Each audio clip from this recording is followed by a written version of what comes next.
साहिब बंदगी। कबीर साहब की उलटवासियाँ जिसको समझ में आ जाती हैं, मानो उसको स्वरूप ज्ञान हो जाता है। ऐसा ही एक कबीर साहब की उलटवासी का भजन है। हो गई मैं दोनों कुल उजियारी, जनमत खालय बाप मतारी, बहनों की कर लय ब्यारी, पुरा पड़ोसन को करके कलेवा, बैठी मुरा उगारी। हो गई मैं दोनों कुल उजियारी। 8 पति मायके के खाए, 16 खाए ससुरारी, अब 5 कुंवर कुखियों खाए, और नंद 2 चारी। माई में हो गई तो कुल उजियारी। सास ससुर हम पाटी से बांधें, जेठा की मूछ उखारी, बारे से देवरा को करके बिछौना, सो गई पाँव पसारी। हो गई मैं दोनों कुल उजियारी। कहें कबीर सुनो भाई साधु, संत जन लेओ विचारी, ए पद को जो अर्थ लगावे, वह पुरुष हम नारी।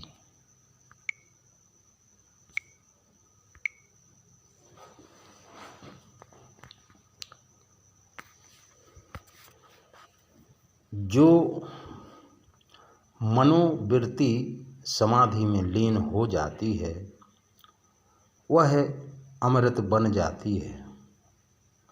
उसी के द्वारा इस पूरे शब्द के भाव का वर्णन है।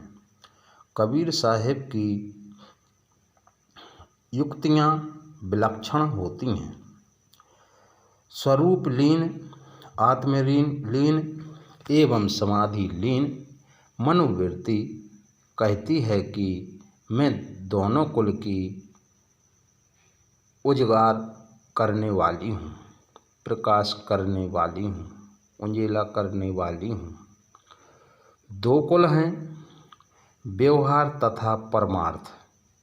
जिनका मन शुद्ध होता है, आत्म राम में लगा हुआ होता है, उसका मन निर्मल एवं शांत होता है।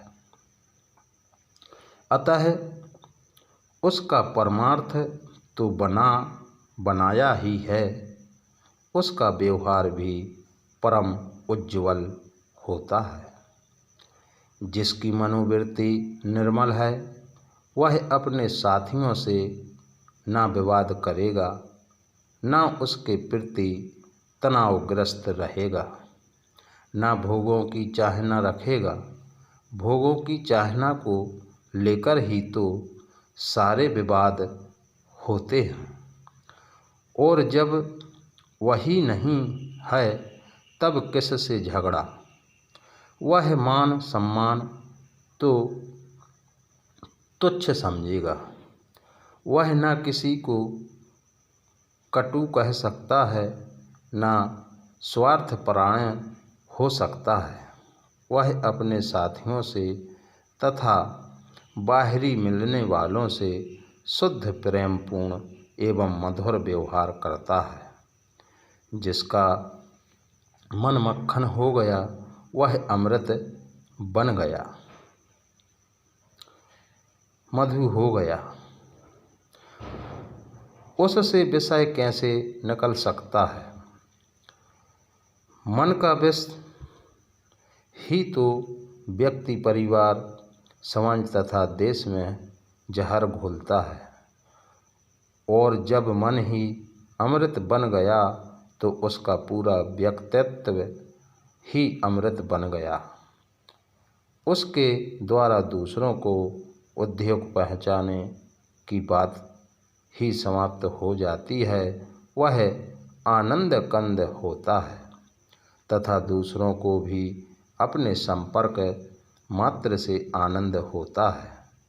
इस प्रकार समाधि लीन में मन वाले को परमार्थ तो प्राप्त ही होगा, उसका व्यवहार भी परम उज्ज्वल होगा।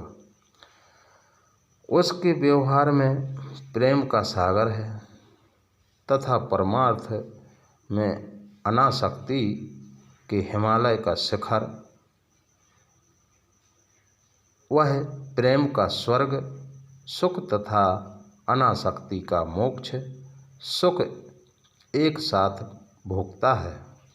समाधि में लीन मनोवृत्ति व्यवहार तथा परमार्थ दोनों की प्रकाशिका है। यह परम सत्य है। ऐसी मनोवृत्ति संशय और कुमति को अपनी स्थिति संज्ञा की पाटी में बांध लेती है। सास ननंद पटिया मिल बांधों, खराब स्वभाव वाली सास और नंद बहू को परेशान करने वाली होती है और अच्छे स्वभाव वाली सास नंद बहू को सुख देती है। यहाँ सास संशय तथा नंद कुमति एवं कुबुद्धि है। जिसकी मनोवृत्ति समाधि में लीन होती है, उसके भीतर आध्यात्मिक और आधि भौतिक किसी प्रकार का संशय एवं संदेह नहीं रह जाता है। वह परमार्थ तथा व्यवहार दोनों में निसंदेह होता है। वह समझता है कि जिन चेतन स्वरूप ही परम तत्व है और निज स्वरूप स्थिति परम पद, वह यह भी समझता है कि जीवन निर्वाह निश्चित ही होगा। उसके साधन जुटाते रहेंगे। केवल मुझे श्रम एवं संयम से रहना चाहिए। इस प्रकार वह संदेह रहित होता है। उसकी कुमति मिट गई रहती है। उसकी कुमति सुमति के रूप में तथा संशय बोध के रूप में बदल जाते हैं। यही मानो सास नंद को पाटी में बांध लेना है। ससुर परलोगारी। ससुर कहते हैं जेठ को, यह बहू के पति का भाई बड़ा होता है। तात्पर्य है अहंकार। अहंकार ही तो जेठ यानी श्रेष्ठ है, जो सारे संसार को नचाता है। सास ससुर हम पाटी से बांधे जेठा की मूछ उखाड़ी। जेठा की मूछ उखाड़ी यानी यह बहू के पति का बड़ा भाई होता है। तात्पर्य में है अहंकार। अहंकार ही तो जेठ यानी श्रेष्ठ है, जो सारे संसार को नचाता है। शरीर मेरा है, धन परिवार मेरे हैं, मैं सबसे श्रेष्ठ हूँ, मेरे सामने सब तुच्छ हैं। यह भाव ही तो अहंकार है। यही भाव तो जीव को संसार में बांधता है। समाधि में रहने वाली मनोवृत्ति ने उसको खूब गाली दी, इसका तिरस्कार किया और कहा, देख सट अहंकार, तू धोखे में है, यहाँ तेरा कुछ नहीं है। शरीर नश्वर है, प्राणी पदार्थ भी छूटने वाले क्षणभंगुर हैं। मान सम्मान नाम रूप के हैं जो नाशवान हैं। इस संसार में तेरा कुछ नहीं है। मूर्ख अहंकार, तेरा घमंड करना तेरी निचाई है। संसार के बड़े बड़े प्रतापी, धनी, बली, विद्वान कहलाने वाले मिट्टी में इस तरह सो गए कि दुनिया से उनके नामो निशान मिट गए। तेरा यहाँ कुछ नहीं है, सारा संबंध झूठा है। जिसकी मनोवृत्ति समाधि में रमती है, उसमें अहंकार की गंध भी कहाँ से हो सकती है। जारो मांग में तासु नारी की, जिन सर्वस रचल धमारी। मनुष्य का अंतकरण एवं एक विशाल सरोवर है। इसमें उपद्रव मचाने वाली अभिधा है। अभिधा कहते हैं कि विपरीत समझ को, अनीति, अचू, दुख और अनात्म में नित्य, शुचि, सुख और आत्मबुद्धि होना अभिधा है। यह शरीर अनित्य है, गंदा है, दुखपूर्ण है तथा अनात्म एवं जड़ है, परंतु इसे यह मानना कि यह नित्य बना रहेगा, यह रमणीय एवं पवित्र है, यह सुखद है तथा यह मेरा स्वरूप है, यह भाव ही अभिधा है। इस अभिधा के कारण ही मनुष्य के मन में उपद्रव मचा है। देहादेही में अहंकार करके ही सारे विकार उत्पन्न होते हैं और यह विपरीत समझ का फल है।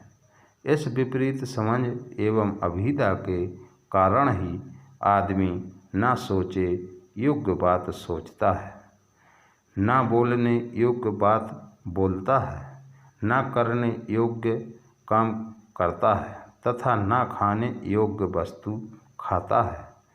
इन्हीं सबके परिणाम में उसे सारी उलझनें मिलती हैं। मनुष्य के मन सरोवर में उपद्रव मचाने वाली यह अभिधा, यह विपरीत समझ परी है। समाधिस्थ मन ने उसका नाश कर दिया, उसे अभिधा को समाप्त कर दिया। पांच कुंवर कुखियों खाए और नंद दो चारी। मनोवृत्ति पांचों ज्ञान इंद्रियों को अपने पेट में समा लेती है। इसका मतलब है उनको पूर्णतः बस में कर लेना। भजनानंदी व्यक्ति की इंद्रियां संसत होती हैं। वह जानबूझकर ऐसे दृश्यों को नहीं देखता जिससे मन मलिन हो। वह ना ऐसे स्पर्श करता है, ना ऐसे शब्द सुनता है, ना ऐसे गंध ग्रहण करता है तथा न ऐसे रस चखता है जिससे मन मलिन हो। वह अपने इंद्रियों को अपने अधीन रखता है। इतना ही नहीं और दो चार को और अपने वश में कर लेता है। दो हैं शुभ अशुभ कर्म और चार हैं मन, चित्त, बुद्धि तथा अहंकार। विवेक अशुभ भाव एवं अशुभ कर्म को करता ही नहीं। वह शुभ भाव रखते तथा शुभ कर्म करते हुए भी उनमें अहंकार नहीं रखता एवं वह शुभाशुभ को जीत लेता है। इसी प्रकार दो की संख्या में आने वाले राग, द्वेष एवं हानि, लाभ, हर्ष, शोक, मान, अपमान आदि वृत्तियों को वह जीत लेता है। यह भी कह सकते हैं कि ये सारे अर्थ समाधि लीन पुरुष में समाहित हैं। इसके साथ उसके मन, चित्त, बुद्धि तथा अहंकार उसके अधीन होते हैं। वे अनियंत्रित नहीं भटकते। उसका मन आज्ञाकारी होता है और सदैव सद्विचार में रमने वाला होता है। उसका चित्त स्वरूप संस्थान करता है, उसकी बुद्धि स्वरूप स्थिति सुख की निश्चय वाली होती है।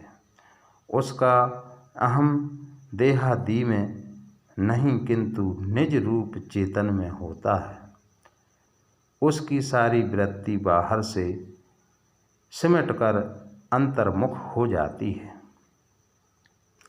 पार परोसन करो कलेवा समधि में लीन मनोवृत्ति कहती है कि मैं पार परोसन को जलपान कर लिया है। पार परोसन हैं उनके छोटे छोटे दुर्सन एवं गलत आदतें, जैसे तम्बाकू, पान, गांजा, भांग, बीड़ी, सिगरेट, शराब, मांस, चुगली, निंदा, लाई लगाई आदि की आदतें। यह सब तो साधक के पहले ही दूर हो जाते हैं, परंतु स्वरूप स्थिति कहती है कि संग ही बुद्धि महतारी। हे माता, मैं बुद्धि को एक दूसरी माता मानकर उसे सदैव साथ में रखती हूँ। यहाँ एक अच्छे मनोविज्ञान का परिचय है कि जीवन में सद्बुद्धि की महती आवश्यकता है। सद्बुद्धि के अभाव में ही साधक आगे चलकर एक रस रहने में नहीं चल पाता। वह यह नहीं सोच पाता कि कितने प्राणी पदार्थों का संग्रह करना चाहिए, कितने नहीं, और कैसे कैसे प्राणी पदार्थ संग्रहहीन हैं तथा कैसे कैसे नहीं। सद्बुद्धि के अभाव में ही आदमी अपने साथियों में टकराता है तथा जड़ वस्तुओं में उलझता है। पवित्र मन वाले एवं आत्मराम में रमने वाले व्यक्ति के पास में सदैव सद्बुद्धि होती है।